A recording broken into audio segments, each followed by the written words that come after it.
네, 반갑습니다. 오늘은 이제 지난번에 우리가 좀 정리했던 것을 마무리 좀 짓고, 그다음에 발기인분들이 그 정관을 만드는 작업을 이제 하셔야 되거든요. 발기인 5분 다 오셨나요? 여기 안 오셨어요. 한 분이 안 오셨어요. 한 분? 네. 네. 한 분 안 오셨죠? 하나. 5분. 누가? 네. 한분 안 오셨죠? 한 분. 네. 이게 발기인의 가장 중요한 역할이 뭐였었죠? 정관 만들고, 그 다음에 그분들이 또 사업 계획서라든지 이런 부분들을 다 만들어야 이제 우리 창립총회를 하게 되잖아요. 그래서 이 5분은 조금 요거 창립할 때까지는 좀 신경을 좀 써주시고요. 그분 중에서 한 분이 좀 당분간 이게 우리가 총회 할 때까지 그 간사 역할, 뭐 이렇게 좀 기록도 하고 정리도 하고 이런 역할을 어느 분이 한 분이 해주셨으면 좋겠는데, 이게 기록이 안 돼 있으면 나중에 또 뭐 이 얘기 저 얘기 또 막 나올 수 있는 부분이 있어서 혹시 어느 분이 좀 자원해서 내가 좀 기록을 좀 해주겠다. 저는 저기잖아요. 중간 만든잖아요. 그 다음에 이제 사업 계획서하고, 그 다음에 1년 정도의 수지 예산 관련 부분들도 간단하게, 복잡한 건 아니니까 이렇게 만드셔서 이제 창립총회에서 다 통과시키고, 그걸 가지고 이제 우리가 등기를 해야 되는 부분들이니까. 그래서 오늘은 정관과 조직을 마무리 짓는데, 이제 이때 가장 큰 문제가 빠지신 분들이에요. 이제 빠지신 분들은 내가 없을 때 뭐가 결정되거나 하니까 왜 나중에 오면 굉장히 기분 나쁘죠.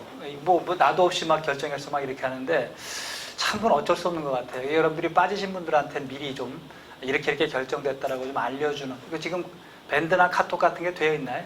아직 안 됐어요. 그러면 오늘 그 작업을 어느 분이 하시죠. 뭐 밴드 하나, 카톡 하나, 그죠? 그래서 그건 제가 하겠습니다. 네네, 밴드, 그렇죠. 그래서 이제 밴드나 카톡에 대해서 왜 자리도 올려놓고, 그 다음에 서로 거기서 의견 교류, 그러니까 다 얼굴 보지 않더라도 그 의견 교류 서로 하면 되는데, 이제 좀 부탁드리고 싶은 것은 그럴 때 좀 가능한 한 눈팅만 하지 마시고, 눈팅이 뭔지 아시죠? 네. 보지 말고 자기 의견을 확실하게 피력해 주고, 그 다음에 그런 데서는 예의는 꼭 지켜야 돼요. 서로 왜 좀 마음에 안 든다 하더라도 이해할 거 이해하고, 그 다음에 다수결로 결정이 되면 좀 따라줘야 되고. 그래서 제가 제일 처음에 말씀드렸던 부분 거 기억나나 한번 우리 해볼까요? 제일 먼저가 단체에서의 원칙이 이끌거나 따르거나 비키거나. 네, 이 3가지 부분을. 이 조직은 할 수 없습니다. 나 혼자 이렇게 모든 걸 결정하는 그런 거는 내 마음대로 하면 되는데, 이제 단체이다 보니까 단체 룰을 만드는 게 정관 만드는 작업이에요. 우리가 그 전에 회칙이라고 말씀드렸잖아요. 이 단체의 어떻게 보면 헌법 비슷한 그런 부분들을 만드는데, 여기서 결정된 부분들이 다 이제 서면으로 이제 확정되고, 나중에 문제가 생기면 그 서면 가지고 이제 다툼을 하게 되는 부분들이 있는 거거든요. 가능한 한 한꺼번에 다 합의해서 결정하는 게 최고지만, 합의가 안 된다면 할 수 없이 민주적인 방법이 지금까지 발견된 것 중에서는 그래도 최고가 과반수입니다. 그냥 할 수 없이 과반수 이상이 찬성했으면 따라주는 거. 그러니까 나하고 생각이 달라도 그걸 우리가 따라주는 것이 아마 나중에 협동조합을 운영할 때 기본 원칙이 될 겁니다. 또 3분의 2라는 원칙을 정하는 게 있어요. 정관을 변경한다든지 이런 건 3분의 2 원칙이고요. 그래서 오늘은 그 정관 관련된 부분에 지난번에 했던 거를 연결해서 마무리하도록 하고, 제일 중요한 숙제를 하나 내드렸는데 다 해오셨나요? 아니면 그냥 그때 영농조합 이렇게 했던 걸로 마무리를 지실 건가요? 그건 한번 여러분들이 결정을 하실 문제라서. 숙제 갖고 싶은 분 계세요? 혹시 명칭에 대해서 왜 안 하는, 이게 참 괜찮다라고 아이디어 주실 분. 우리가 이렇게 아이디어 낼 때는 절대 비판하지 않습니다. 그것에 대해서 이렇게 서로 긍정적인 평가를 하는 거지, 비판하기 시작하면 왜 말하기 싫잖아요, 그죠? 네, 적으셨어요. 네. 그때 우리 나온 게 뭐였는지 혹시 그 팀장님 적어놓은 거 있나요? 사진 찍어놨죠, 그죠? 네. 그래도 명칭이 되게 중요해요. 왜냐하면 이름을 짓는 거기 때문에, 이름 짓는 부분에서 단양 팔경 뭐 이것도 있었고.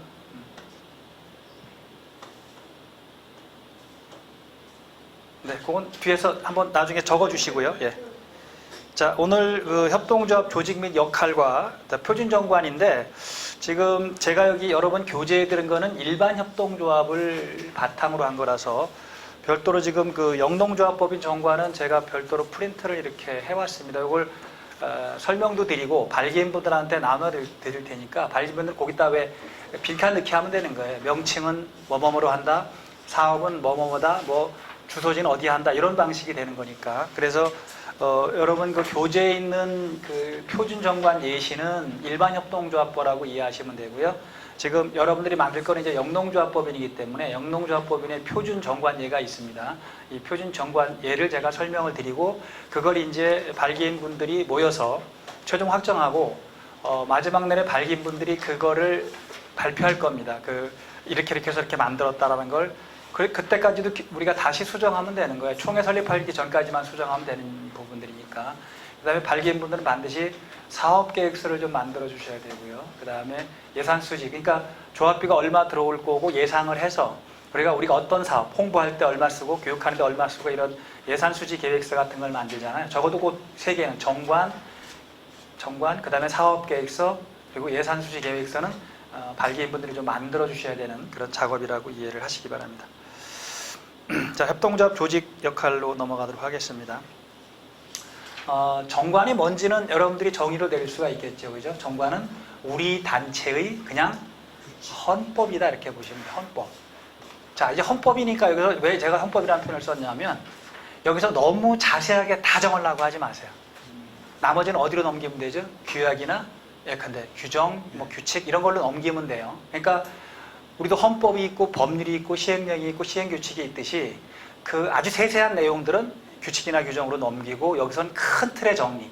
그 다음에 너무 여기 복잡하게 넣으면 무슨 문제가 생기냐면 나중에 혹시 바꾸려고 하더라도 못 바꿉니다. 이게 정관은 3분의 2 찬성을 해야 되거든요. 근데 규약이나 규칙은 이사회에서 하면 되는 거고 2분의 1이면 되는 거고 이런 부분이기 때문에 그래서 이 정관은 너무 자세하게 하지 말고 제가 볼 때 제일 좋은 건 여기 있는 모범안에다가 이름하고 뭐 바꿔서 그냥 하는 게 제일 편합니다. 자세하게 해서 넣어서 그렇게 이득될 게 별로 없는 부분이에요. 필요하면 그냥 내부적으로 정하면 되는 부분들이니까요. 그러니까 정관은 우리 단체의 헌법이다. 헌법을 만드는 역할을 발기인분들이 하는 거다. 그러니까 여러분들은 발기인분들한테는 소주도 사주고, 그렇죠? 맛있는 것도 사주고 이렇게 해줘야 됩니다. 일 시키면서 우리가 공짜로 시키는 건 좀 그렇잖아요, 그죠? 그러니까 고생한다고 여러분들이 힘을 좀 북돋아줘야지. 사사건건이 막 시비 걸고 그따위로 했냐고 막 이러면 진짜 하기 싫거든요. 어차피 이게 무료봉사거든요. 그 다음에 나중에 또 여러분들이 임원분들이 선출될 거 아니에요. 임원분들이 선출돼도 그 임원분들도 당분간은 그야말로 진짜 무료봉사, 자원봉사입니다. 그러니까 옆에 계신 분들이 진짜 이분들한테 힘이 나게끔 이렇게 말이라도 좀 우리가 고운 말을 서로 해주면서 이렇게 해주지 않으면 진짜 이거 아무도 안 한다고 그러면 누가 맡을 거예요.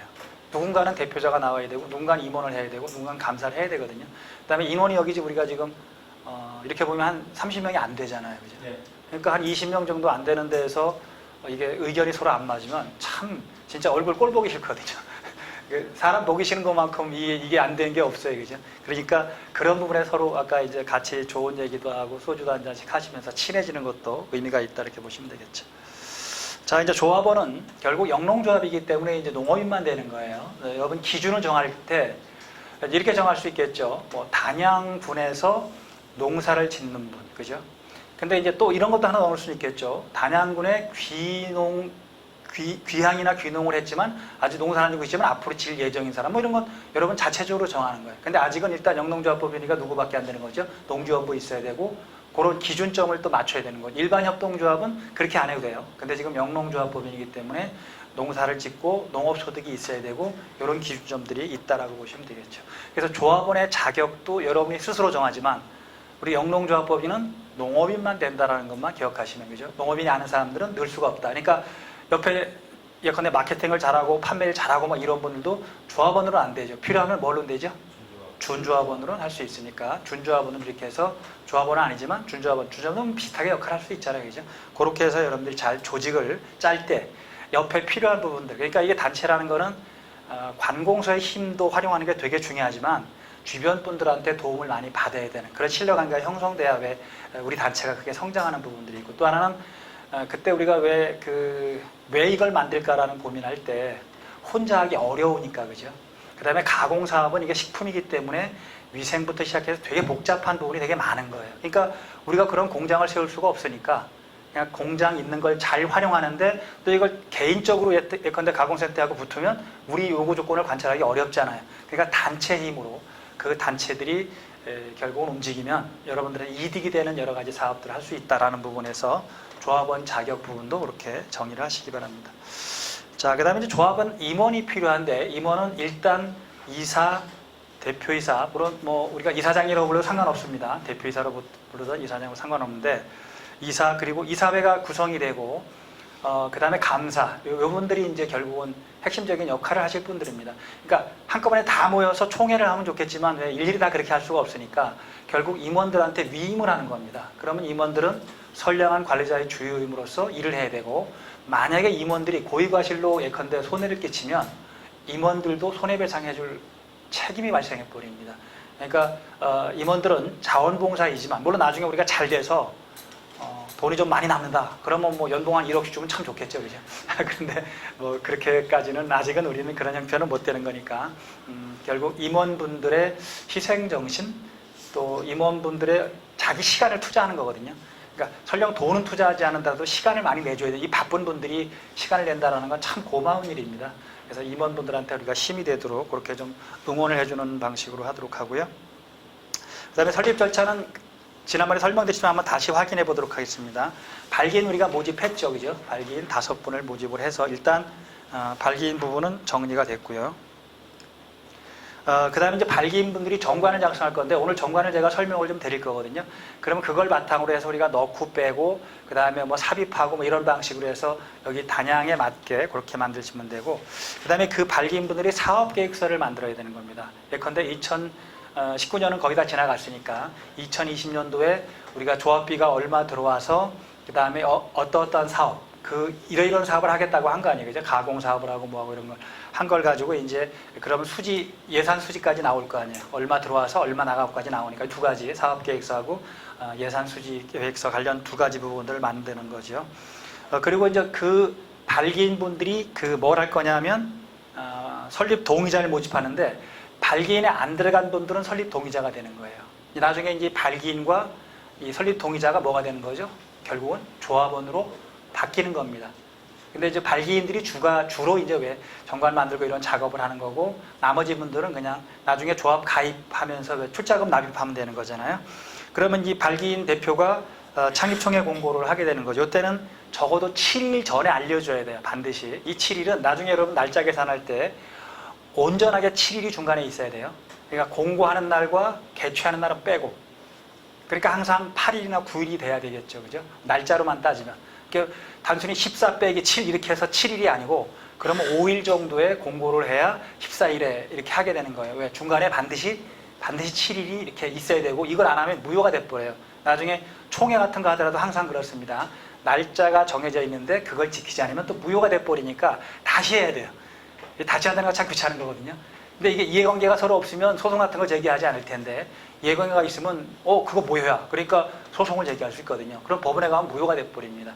그러니까 안 따질 때 문제가 안 생기는데 항상 나중에 법적인 다툼이 생길 수 있다라고 이렇게 보시면 될 것 같고요.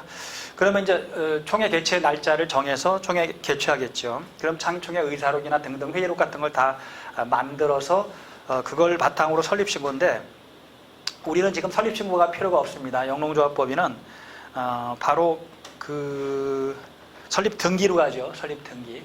그러니까 일반 협동조합은 행정관청에 설립신고라는 절차를 거쳐야 되는데, 영농조합은 등기를 하면 되는 거죠. 그 차이가 조금 있으니까.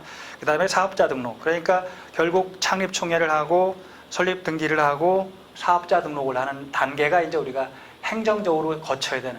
그러면서 그때 비용들이 들어가는 게 설립비가 들어가는 거예요. 등기할 때 비용 들어가고, 혹시라도 법무사나 행정사 사게 되면 또 그 비용이 들어가는 거고, 그 다음에 이제 회의 같은 걸 하게 되면 왜 회의비라든지 식대라든지 이런 것들이 미리 이제 들어가는 거잖아요. 그런 것들을 나중에 다 이해를 해줘야 되는 그런 틀이 되겠죠.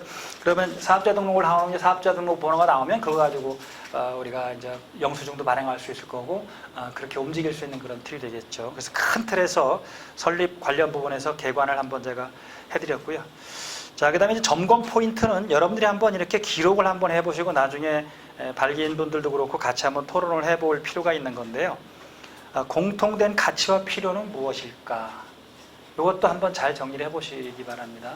우리가 단체를 만든다면 그게 확실한 우리끼리의 뭔가 왜 이 연결고리들이 있어야 되잖아요, 그죠? 그 연결고리는 무엇일까? 우리가 왜 이 단체를 만들까라는 부분이죠. 굳이 나 혼자 해도 된다면 굳이 단체에 참여할 이유가 없는 거죠. 나 혼자 하기가 어려우니까 이제 한다고 하면 그 필요성을 이해하고 양보를 해줘야 되는 부분이죠. 그래서 공통된 가치와 필요는 무엇인지 한번 정리를 여러분들이 해보시도록 하고요. 그 다음에 사업 아이디어와 비즈니스 모델이 있는가. 지금 이제 비즈니스 모델은 좀 고민을 해야 될 겁니다. 우리가 여기 가공센터에서 가공을 해서 그럼 판매하는데 혼자 판매하는 방법이 있고 협동조합이 판매하는 방법이 있을 거고, 그러면 그 비즈니스 모델이 지금까지 해오던 방식들로 그대로 할 건지 아니면 새로운 비즈니스 모델을 뭔가 만들어낼 건지라는 것도 고민해야 되겠죠. 제일 큰 고민은 아마 이걸 겁니다. 저는 뭐 협동조합을 제가 직접 이 영농조합을 해보진 않아서 제가 경험은 없습니다만은 결국 전국에 200몇 개의 이 가공센터들이 만들어졌잖아요. 군시 단위로 200몇 개가 다 만들어졌는데 200몇 개의 가공센터가 대부분 다 비슷한 걸 만들 거라는 거죠. 우리 크게 나눈다면 그죠? 착즙 종류, 그다음 분말 종류, 또 잼 종류, 또 뭐가 있죠? 환 종류나 뭐 이렇게 이런 것들이 아마 있겠죠, 그죠? 그게 왜 그러냐 하면 제가 한번 고민해봤더니 기계가 다 비슷해요.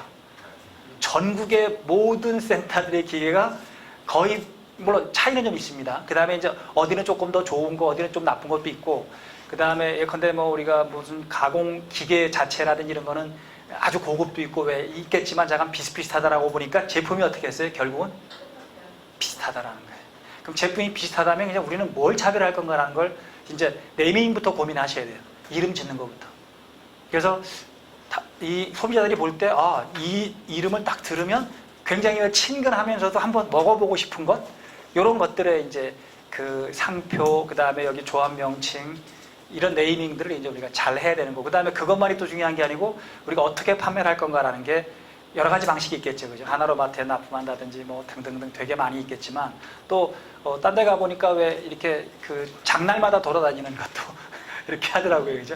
그 다음에 무슨 농산물 무슨 대회 막 해서 왜 이렇게 전국적으로 막 열리니까 그런 데도 가고 하더라고요. 그러니까 어떻든 여러분들이 우리 제품을 그래도 잘 마케팅하고 팔 수 있는 방법이 뭔지라는 거. 또 하나, 나중에 여러분들은 이게 국내에서만 판매하는 건 이제 한계가 와버렸어요. 그러니까 이제 이름을 질 때도 영어 명칭도 좀 고민을 해보세요. 영어 명칭도. 그리고 이제 우리가 여기가 깨끗하고 그 다음에 공기 좋고 물 좋고 이런 거를 우리가 홍보할 수 있기 때문에 이제 먹거리는 그거거든요. 비싸다 하더라도 결국 내 몸에 좋은 거는 이제 많이 챙깁니다. 쉽게 얘기해서 먹는 거는 허접한 거 안 먹거든요. 이제 그런 추세로 가다 보니까 싼 게 중요한 게 아니고 그 다음에 위생적이면서 진짜 여기 그 기본 우리가 왜 원료라고 하나요? 원재료? 이게 참 좋고 뭐 그다음에 환경 좋고 이런 것들을 하면 분명히 외국에도 우리가 나갈 수가 있는 부분이 있고, 요즘은 특히 결국은 SNS라고 하는 부분들이 있죠. 그걸 통해서 다 외국도 이렇게 할 수 있는 부분이 있고, 그다음에 나중에 유튜브 방송 같은 것도 좀 해서 단양 우리가 이렇게 가공센터에서 유튜브 방송으로 해서 왜 이런 걸 선전할 수도 있단 말이죠. 잘하면 여러분들이 박막내 할머니 같이 그 유튜브 스타가 될 수도 있는 거예요. 유튜브 스타가 되시는 분은 박막내라고 있죠. 왜 막 재밌게 막 하니까 심지어는 그 유튜브의 그 대표가 우리나라까지 와서 막 서로 악수하고 막 그랬잖아요, 그죠? 그런 것도 한 가지 방법이기 때문에 여러분들이 찾아보시기 바랍니다. 자, 그러면 분명한 사업 아이디어와 비즈니스 모델을 뭘로 할 건지라는 고민을 같이 해보시고, 그 다음에 구성원들이 같은 생각을 하고 있는지라는 거죠. 이게 이제 다 여러분들이 모습이 다 다르듯이, 그죠? 생각이 다 다를 수밖에 없고, 자란 환경이 다르니까 결국은 다 다른 생각을 하거든요. 근데 이제 우리가 단체라는 건 결국 무언가 한 곳에 모아지는 뭐가 있어야 되는 거죠. 공통점이 있어야 되는 거니까 그걸 좀 찾아보도록 하고요. 그 생각이 뭔지도 여러분들이 고민을 같이 한번 해보시죠. 그 다음에 조직은 결국 역할을 이렇게 서로 나눠야 되니까 역할을 어떤 거를 나눌 건가라는 부분들 배분. 그래서 대표자는 뭘 하고 이사들은 뭘 하고, 이사도 이제 역할 분담을 하겠죠. 예컨대 뭐 마케팅 전문, 그 다음에 경영 전문, 뭐 이런 방식으로 이제 역할을 나눠서 하는 부분들이고, 그 다음에 도움을 받을 만한 곳과 사람, 주로 이제 단양군하고 연결이 많이 되겠지만 단양군 말고도 우리가 다른 뭐 협동조합이라든지 다른 단체라든지 농민단체 이런 데하고 도움을 받을 수 있는지도 고민해보고, 그 다음에 손익분기점을 넘기기 전까지 버틸 수 있는 자금, 이것도 되게 중요하죠. 우리가 이제 초기 자본금을 만들 때 고민을 해야 됐던 그런 부분들인데, 그래서 이 자본금은 그렇게 많을 필요는 없습니다. 근데 그래도 초창기에는 이것저것 들어가는 돈이 좀 있으니까 그건 결국 여러분이 주인이거든요. 협동조합은 공동소유예요. 공동소유. 그러니까 내가 출자금을 조금 냈다 하더라도 내 거거든요. 그 지분만큼은 내 거라는 거죠. 조합은 지분이라는 게 있기 때문에 따라서 할 수 없이 그럴 때는 운영 자체를 민주적으로 한다는 거죠. 그 민주적이라는 게 과반수라는 걸 따지는 그런 틀들이니까요. 그 다음에 조직 구조, 나중에 우리가 이제 필요하면 직원도 뽑아야 되고 등등 하지만 아직은 거기까지 가지는 않을 겁니다. 임원들이 그냥 직원 역할 다 하면서 역할들을 서로 분담해서 하는 수밖에 없는 그런 과정들인데, 이사회라든지 사무국을 둘 수 있는지 이런 것도 한번 같이 고민을 해보시기 바랍니다. 자, 그 다음에 조직 필요성 부분도 한번 고민했던 거지만 정리를 해보죠. 왜 법인을 설립해야 하는가라는 거죠. 굳이 우리가 법인을 설립하지 않아도 잘 해나갈 수 있다면 할 필요 없는데, 좀 우리가 지금 법인이 필요하니까 이제 이런 모임들을 하고 같이 만들어 나가는 그런 과정들이죠. 그러면 어떻게 법인을 운영해야 될 것인가라는 것도 고민을 여러분들이 좀 해주도록 하고요. 무슨 사업을 할 것인가? 가공사업인데 가공사업도 다양한 형태가 있을 텐데, 다양한 제품이 있을 텐데, 그러면 어느 게 우리한테는 가장 공동으로 하는 게 좋을 건지. 그러니까 혼자 해도 좋은 건 혼자 해도 되지만 함께 하는 게 중요한 그런 부분들인데, 그 다음에 그 필요는 정말 절실한가? 이게 절실하지 않으면 사실 안 하거든요. 절실하지 않으면 안 한다, 이런 부분에서. 근데 농민들은 절실할 수가 있는 부분이 있죠. 왜냐하면 농산물을 재배해서 좋은 값에 즉시 판매를 한다면 절실하지 않죠. 그냥 뭐 농협에 납품하든지 등등 하면 되는데, 뭔가 이제 한꺼번에 막 쏟아지니까 가격이 막 다운되거나, 그 다음에 과도한 출하량이 엄청 몰려서 그러다 보니까 가격이 떨어지게 되고, 또 농산물은 아주 나쁜 점이 하나 있잖아요. 다른 것들은 보관이 참 편한데 이 농산물은 보관 자체가 참 어려워요. 그죠? 이게 살아있는 생물이기 때문에. 그런 것들을 우리가 가공이라는 절차를 거쳐서 한 단계 더 거치는 거니까, 그래서 장기간 보관할 수 있는 부분에서 의미가 있고, 그 다음에 우리 농산물을 사실은 해외에 수출하는 게 되게 어려운 부분이거든요. 왜냐하면 보관이 안 되니까. 근데 가공을 하면 해외 수출하는 게 가능하거든요. 그러니까 단순하게 여러분들이 지금 우리가 가공하는 것은 국내 판매용으로만 생각하시지 말고 조금 더 넓게, 뭐 일본이 됐던 이런 데도 마찬가지고요. 제가 아프리카 가보니까 아프리카에도 우리나라 농산물이 이렇게 파우치 같은 걸로 해서 나와 있는, 한국 사람들도 많이 사니까 또 그런 것도 있고요. 그 다음에 그쪽 친구들도 우리나라 거를 되게 좋아하더라고요. 왜냐하면 우리가 왜 그 위생이라든지 기타 이런 게 되게 엄격하잖아요. 다른 나라에 비해서. 그러다 보니까 좋아할 수 있는 부분들이 있다면 그렇게 해야 되고요. 그 다음에 절실한 만큼 의무를 또 다해야 되는 거죠. 내 권리만을 주장하는 게 아니고 의무를 다한다는 건 출자 의무부터 시작해서 새로운 아이디어를 내고 새로운 제품을 개발하고, 그러니까 제품 개발도 혼자 할 수도 있겠지만 함께 하면 좋은 일이잖아요. 그죠? 잼을 하나 만들더라도 뭐 예컨대 뭘 조금 더 넣어봤더니 또 몇 분 더 저어봤더니 뭐 등등, 그러면 제품이 달라질 수 있는 거죠. 그랬더니 보관도 잘 되고 맛이 되게 좋더라. 그 다음에 안전하더라. 뭐 이런 등등의 내용들을 할 수 있으면 좋겠죠. 그 다음에 나는 법인을 위해서 뭘 할 것인가라는 것도 고민해 봐야 되고, 법인이 나게 해주는 것은 무엇일까라는 걸 같이 여러분들이 연결해 보면 될 것 같습니다. 그러면 이제 결국 법인을 설립해야 대한 근본적인 부분들을 고민을 한번 해봤던 그런 틀들이고요. 자, 이건 여러분들이 이제 개인적으로 한번 작성을 해보세요. 우리가 항상 단체를 만들면 그 조직과 사업이라는 부분 두 가지로 이렇게 구분할 수 있거든요. 그러니까 조직을 짜는 건 사람을 중심으로 조직을 짜는 걸 거고요. 그 다음에 사업은 어떤 일을 할 건가라는 부분들이니까, 그럼 대표자를 한다면 누가 대표자를 했으면 좋겠다, 어떤 정도면 좋겠다라는 걸 적어보시고요. 아직 우리가 토론할 건 아닙니다. 나중에 여러분들이 대표자를 뽑고 이럴 때 할 거고, 그 다음에 혹시 부대표자를 둔다면 또 어느 정도 위치 또는 어느 분, 이런.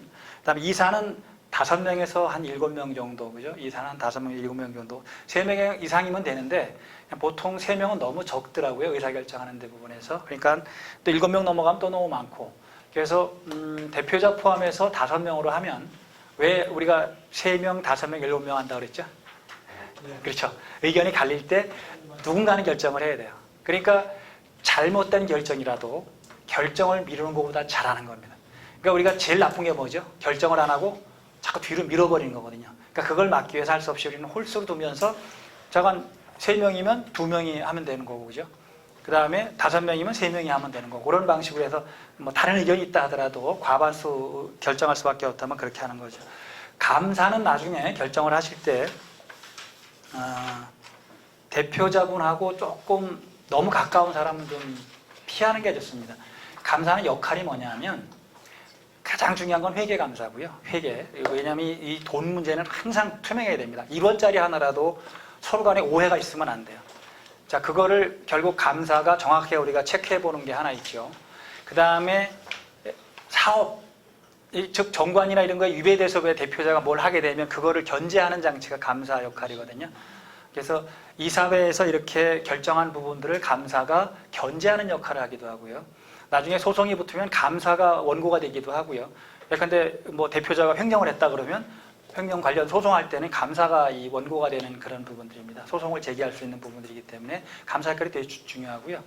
감사는 한 명 이상이면 되는데 나중에 조직을 구성할 때 내부 감사 한 분, 외부 감사 한 분 정도 이렇게 두면 참 좋아요. 외부 감사는 주로 이제 왜 가까이에 있는 세무사라든지 뭐 회계사 같은 분들 이렇게 해도 좋고요. 내부 감사는 여러분들 중에서 한 분 이렇게 하고요. 그 역할이 감사는 평소에는 별로 없습니다. 문제가 터지면 감사 역할이 중요한 거예요. 왜 조직을 안정화시키는 역할하고 대외적으로 대표하는 역할을 할 수 있는 부분들이 있으니까 그렇게 좀 정리를 해주도록 하고요. 그래서 이제 대표자는 한 분, 그 다음에 이사는 그리고 5명으로 하기 위해서는 4분이면 될 것 같고 감사는 내부에서 한 분, 외부에서 한 분 이런 식으로 여러분들이 왜 생각나는 대로 정리해보고 이제 그거를 토론을 통해서 발표를 하고 그렇게 해서 결정을 하면 되는 부분들이. 자, 근데 사업 종류는 결국 이제 우리가 농산물 가공 사업을 주 사업으로 하겠죠. 가공만 하는 게 뭐까지 하는 거죠? 우리는 결국 판매, 그렇죠? 판매, 유통, 판매. 그러니까 이 판매가 굉장히 다양한 방식이 이루어질 텐데 SNS로 하든 아니면 어디 납품을 하든 그런 방식들로 해서 이렇게 하면 될 것 같고 뭐 가공 종류는 뭐 농산물 가공이니까 우리가 크게 보면 아까 얘기한 대로 즙부터 시작해서 그렇죠? 건조 분말이라든지 잼이라든지 뭐 이런 등등으로 이렇게 나누면 되고 자본금은 우리 크게 간다고 하진 않았죠, 그죠? 결국 그냥 일단 기본적인 부분을 가지고 시작을 하고 필요하면 나중에 더 대신 이제 이거는 여러분들이 좀 서로 용인을 해주셔야 돼요. 나중에 이 집행하다 보면 자본금이 부족할 수도 있거든요. 그럴 땐 우리 출자 또 한다든지 뭐 우리 더 낸다든지 아니면 이럴 수도 있죠. 차입을 해서 문제인지 아시겠죠, 그죠? 자본금으로 내진 않지만 빌려다가 쓰고 나중에 갚으면 되는 것도 차입금은 가능한 거거든요. 그런 방식으로 그러니까 꼭 조합원이 다 내야만 되는 게 아니고 필요하다면 예컨대 차입을 해서 쓰는 것도 한 가지 방법이니까요. 그다음에 이제 마케팅은 어떻게 할 거? 예. 그 자본금 있잖아요. 유자로 해서 이제 50만 원으로 하기 결정했는데 이래서 추가로 이제 뭐 그 또 한다면 그것도 등기상에 다 바꿔야죠. 바꿔야 돼요. 네네. 그것도 문제. 이제 자본금 같은 부분들에 대해서는 얼마인지 더 뭐 정자하거나 이런 건 가능하겠죠, 그죠? 근데 이제 아까 정관 같은 부분에서 항상 문제는 정관을 변경할 때 또 등기를 다시 해야 되니까, 그죠? 비용이 발생하는 부분들. 물론 직접 하면 비용은 뭐 그렇게 들어가는 건 없는데 인지 때 조금 들어가는데 그래도 이제 처음에 정할 때 좀 나중에 우리가 가능한 한 안 바꾸는 쪽으로 정하는 게 괜찮은 방법이고요. 그래서 이제 자본금을 적게 만들면 굳이 자본을 증자하려고 하지 말고 뭘 하면 되는 거죠? 예, 차입을 해서 그냥 이렇게 운영하면 되는 거죠. 왜냐하면 우리가 그 돈을 계속 뭐 그냥 차입을 한다 그래서 못 갚을 거는 차입하면 안 되고 그건 자본금으로 해야 될 거고 결국 사업을 통해서 뭔가 이제 그 새로운 돈을 만들어내는 거니까 그걸 가지고 갚으면 되잖아요. 그죠? 그래서 사업 계획서 만들 때 자본금으로 다 하려고 하지 말고 필요하면 빌려 쓸 수 있다. 우리 개인도 그렇잖아요. 그죠? 다 내 돈 갖고 하는 건 아니니까 빌려 쓰는 것도 크게 문제는 없습니다. 왜 돈이 나올 때만 있으면 갚으면 되는 거니까. 근데 돈이 나올 때가 없는데 빌리는 건 사기예요. 그러니까 그런 건 조심하시고 돈 나올 때 없는데 돈 빌려줘 이렇게 갖고 하면 그건 아니잖아요. 그죠? 네. 방금 질문하고 연관된 질문인데 네. 조직 구성이라든지 또는 그 사업 범위라든지 이런 부분도 변경을 하면 정관을 바꿔야 되는 정관사항에 들어간 게 있으면 근데 대부분 정관사항에 그런 거 자세히 안 넣거든요. 안 되면 상관없죠. 근데 출자금에 얼마 이런 거는 들어가잖아요. 사업 범위 같은 거는 큰 틀의 범위만 정해줬잖아요. 이러이러한 사업을 한다라고만 정해놓으니까 굳이 제가 볼 땐 정관 변경 안 해도 왜냐하면 지금 우리 기본은 뭐죠? 하는 게 농산물 가공 관련 부분이고 이런 부분들이지 다른 사업을 거기서 더 추가하지는 않잖아요. 가공, 유통, 판매가 들어가니까 지금 이미 할 거는 다 들어가 버렸어요. 그죠? 거기서 우리가 신용 사업을 한다. 나중에 이제 조합원들한테 무슨 뭐 이런 걸 한다고 하면 넣어야 되겠지만 뭐 그렇게까지는 안 할 거 아니에요. 한다면 미리 넣어놔야 되는 거고요. 그런 부분에서 일단 그러면 지금 등기하는 부분하고요. 그다음에 사업자 등록할 때 사업자 등록증에 우리 표기되는 거 있잖아요. 사업의 종류 뭐 이런 거 다 쓰는데 그럼 두 개가 같이 일치되잖아요. 일치하진 않죠. 세무서는 그냥 우리 세금 매기기 위해서 필요한 부분에 왜 대세목이 있고 뭐 등등 있잖아요. 업태 이렇게까지 들어가니까 크게 문제 아니고요. 그다음에 정관 등기사항은 정관을 우리가 등기하는 거니까 정관 내에 왜 우리 사업 목적이나 사업 계획이 있잖아요. 그것만 들어가는 거라서 그거는 꼭 같지는 않습니다. 근데 그 정관을 우리가 내니까 그러면 이제 세무서에서는 그거에 따라서 업태를 정해주는 거니까 크게 문제는 없습니다. 이렇게 같이 비슷하게 따라가지만 꼭 일치할 필요는 없는 그런 틀이죠. 네. 그다음에 이제 마케팅을 우리가 뭐 주도적으로 한다라는 부분 또 이제 이렇게 단체가 만들어주면 또 관리가 중요해요. 결국 관리라는 게 가장 중요한 게 돈 문제잖아요. 회계 관리. 그다음에 또 혹시 사람을 쓰게 되면 사람. 그다음에 이게 이제 다 서류로 왔다 갔다. 그러니까 개인이 하면 서류가 왔다 갔다 안 해도 되는데 이건 하나하나가 다 서류거든요. 회의하면 회의록 남겨야 되고 어떤 의사회에서 뭘 결정하면 그 이사회 회의록이 남아야 되고 이제 이게 총무적인 부분하고 그다음에 회계적인 부분 특히 회계 부분 되게 중요하거든요. 회계도 우리가 제대로 처리하지 않으면 나중에 항상 이게 왜 갈등의 소지가 돼버리잖아요. 그러니까 우리는 이게 뭐라 그러나 그게 왜 뒷말하는 그걸 뭐라 그래요? 뒷담화라고 하나? 이 뒷담화가 참 많은 편이에요. 그러니까 그 집행하는 걸 믿어주고 해야 되는데 그걸 계속 다른 말 하다 보면 이제 이게 배가 산으로 가는 문제가 생겨버려요. 그러니까 집행하시는 분들은 항상 오픈시키고 그다음에 미리 사전에 왜 양해를 구하고 그렇게 하는 게 참 좋고 설령 양해를 못 줬다 하더라도 사후에라도 이렇게 알려주고 그래서 서로 오해가 안 생기도록 하는 건 되게 중요한 것 같은 그런 부분입니다. 그렇게 나중에 여러분들이 이제 이건 협의를 통해서 한번 여러분들이 토의를 통해서 한번 조직과 사업에 관련된 부분들도 좀 얘기를 나눠 보시기 바랍니다. 자, 그다음에 사업계획서 작성도 이제 발기인들이 주로 하겠지만 여러분들도 연결해서 사업계획서 작성을 한번 의견을 주시기 바랍니다. 우리가 이 영농조합을 하려고 하는 그 배경은 무엇일까라는 부분을 한번 정리를 해주고요. 그다음에 우리가 이 단체가 사회에 주는 가치는 무엇일까도 몇 가지 의 키워드 중심으로 정리를 해보시죠, 그죠? 그다음에 깨끗하고 예컨대 신선한 먹거리를 제공한다, 뭐 등등 만들면 되잖아요. 여러분들이 기본적인 틀에서. 그다음에 맨 마지막에는 그걸 통해서 조합원한테 뭘 주는 거죠? 경제적인 이득을 준다. 이게 무시할 수 없는 겁니다. 조합원한테 경제적인 이득뿐이 아니고 우리가 이 협동조합이나 이런 부분들은 반드시 뭘 해야 되냐면 조합원들을 교육시키는 그 시스템을 갖춰야 돼요. 왜 그렇죠? 같이 성장해야 되는 거니까, 그죠? 그리고 우리가 세상이 바뀌면 바뀌는 거에 대한 얘기를 또 같이 해주고, 그래서 조합원들에 대한 교육 프로그램을 반드시 놓아야 됩니다. 그 다음에 수지 예산 따질 때도 조합원들에 대한 교육비를 어떻게 쓸 건지라는 것도 이렇게 항상 넣어주는 게 가장 중요한. 그러니까 사회에 주는 가치라는 게 있고 나한테 주는 가치라는 게 있지만 기본적으로 사회에 주는 가치는 우리가 깨끗한 농산물, 뭐 이런 농산물을 주는 소비자한테 공급하는 거지만 내부적으로 우리 조합원들의 경제적인 혜택, 이득, 그 다음에 조합원들을 성장시키는 거 이런 틀로 해서 이해를 아마 하시면 될 것 같습니다. 그 다음에 어떤 상품을 개발할 것인가도 다른 데 하는 것도 참조해서 완주가 굉장히 다양한 형태로 아마 이루어지고 있는 것 같아요. 그 다음에 협동조합도 하나만 존재하는 게 아니고 몇 개의 협동조합, 워낙 크니까 그렇습니다. 그 다음에 완주가 장점이 하나 있더라고요. 제가 봤더니 바로 그 옆에 전주라는 큰 도시가 있다는 거예요. 자, 여기 단양은 그러면 우리가 농산물을 만약 공급한다 그러면 큰 도시가 어디죠? 제천, 원주. 자, 그러면 제천, 원주가 우리한테 중요한 우군이라는 거예요. 그런 식으로 해서 그쪽하고 어떻게, 물론 거기도 가공센터도 있고 다 있습니다. 그러니까 대신 여기는 단양만의 특색을 나타낼 수 있는 걸 가지고 왜 그분들을 설득해내고 납품을 해내고 이런 방식들로 해서 같이 이제 만들어 나가야겠죠. 상품 개발을 고민을 좀, 그래서 이제 이건 실험을 좀 많이 하셔야 돼요. 그러니까 처음에는 왜 원재료비가 많이 들어갈 수 있죠. 그러니까 사과잼을 만드는데 몇 시간 했더니 어떻더라, 또는 2시간 했더니 어떻더라 등등 다 기록을 남겨놔야 돼요. 그리고 첨가물을 뭐뭐 넣었더니 뭐 하더라, 그죠? 그런 그 기록들이 다 있어야만이 나중에 여러분들이 이제 이걸 다른 데와 차별화시키는, 그 다음에 맛이 어떻더라는 것까지 다 기록해서 또 처음에는 또 어떻게 해야 되겠죠? 할 수 없이 아시는 분들한테 이제 시식도 좀 시키고 뭐 뭘 좀 더 넣으면 좋을까? 뭐 이런 것들을 서로 공유하는 게 되게 의미 있는 거죠. 그러니까 상품 개발할 때 개발비가 좀 많이 들어가는 것도 고민을 해서, 그러니까 초기 개발비가 들어가는 건 되게 의미 있는 거예요. 나중에 우리가 다 개발해 놓고 이제 뭐 바꾸려면 되게 어렵잖아요. 근데 초창기에는 어떻든 새로운 거를 만들어내는 거니까, 그죠?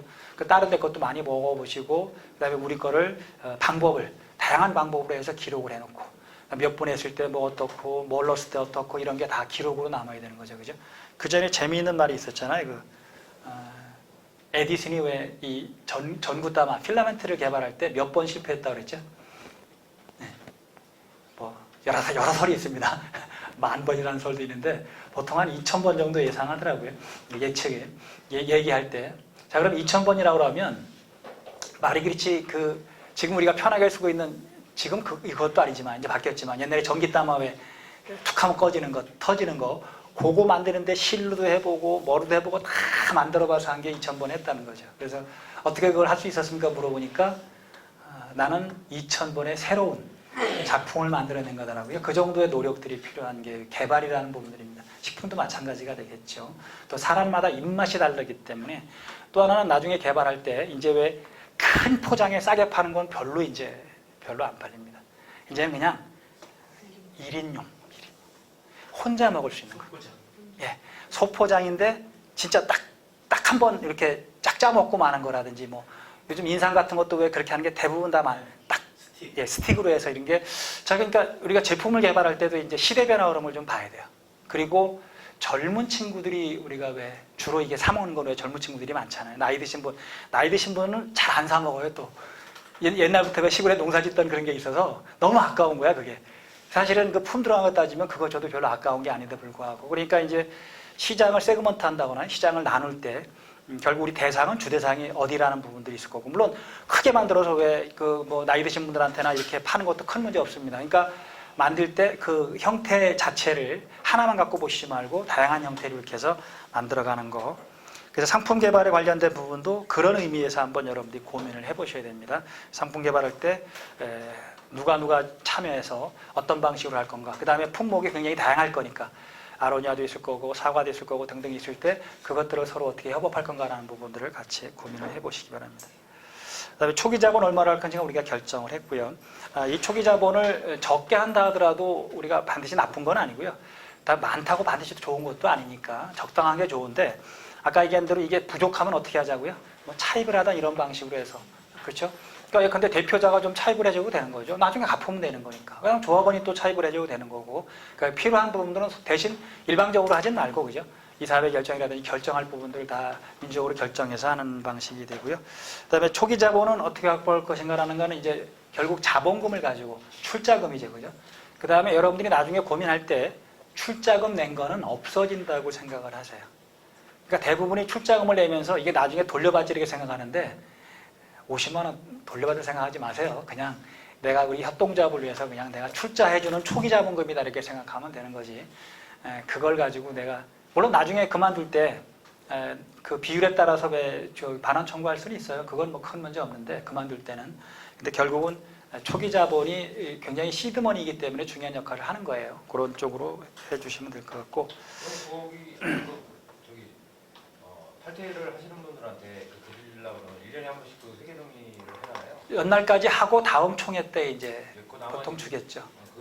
그러니까 만약에 우리가 지금 1,500만 원이 자본금인데 그때 가보니까 500으로 줄었다. 그럼 3분의 1을 주는 거예요.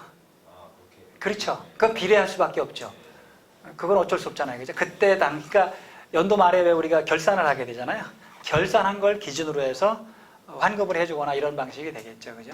뭐 나머지는 더 가져갈 수 있는, 왜 지분이 올라간 부분이니까. 그죠? 그러니까 우리가 처음에 1,500 갖고 시작했는데 3,000이 돼버렸다. 그러면 2배로 가져갈 수 있잖아요. 그죠? 그런 방식으로 여러분들이 결정을 하면 되는 거죠. 그 다음에 뭐 아예 안 준다고 정할 수도 있을 거예요. 근데 몇 년간 안 줄 수도 있다 이렇게 할 수 있겠고 뭐 방법은 여러분들이 스스로 정하는 겁니다. 근데 사람이 기분이 그렇잖아요. 돈 아무리 적어도 왜 내 몫은 챙기고 싶으니까 그러니까 나갈 때는 환급해 주는 게 맞을 것 같고요. 제명 탈퇴 대신 그건 꼭 기억하셔야 돼요. 그때 당시에 자본금을 가지고 할 수밖에 없다. 줄어들면 줄어든 대로 많으면 많은 대로 이렇게 할 수밖에 없다고 서로 이해를 하셔야지. 내가 50만 원을 내는데 20만 원밖에 안 주면 이 쌍 막 이렇게 할 수 있거든요. 그죠? 내가 50만 원인데 왜 20만 원째 이렇게 하는데 그게 아니라는 거예요. 이미 그거는 여러분들이 뭐로 출자한 거죠? 단체를 만들기 위해서 초기 비용으로 들어갔고 등기 비용 들어갔고 다 이렇게 비용으로 쓰는 게 많아서 나중에 우리가 장사가 잘 돼서 진짜 돈이 막 1억 쌓였다. 그러면 뭐 더 많이 가져갈 수 있는 그런 부분들인데 그 다음에 나중에 상속이 가능하니까요. 자제분한테 상속할 수 있는 그렇죠? 이게 뭐 돌아가시고 나면 상속할 수도 있는 부분들이니까 그렇게 하면 될 것 같고요.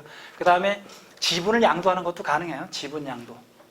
그러니까 내 지분을 다른 사람한테 이렇게 양도하는 것도 가능하니까 그건 얼마든지 뭐 여러분들이 자체적으로 정해서 하는 겁니다. 그 다음에 우리 제품을 어떻게 알릴 것인가라는 것도 고민스럽죠. 그죠?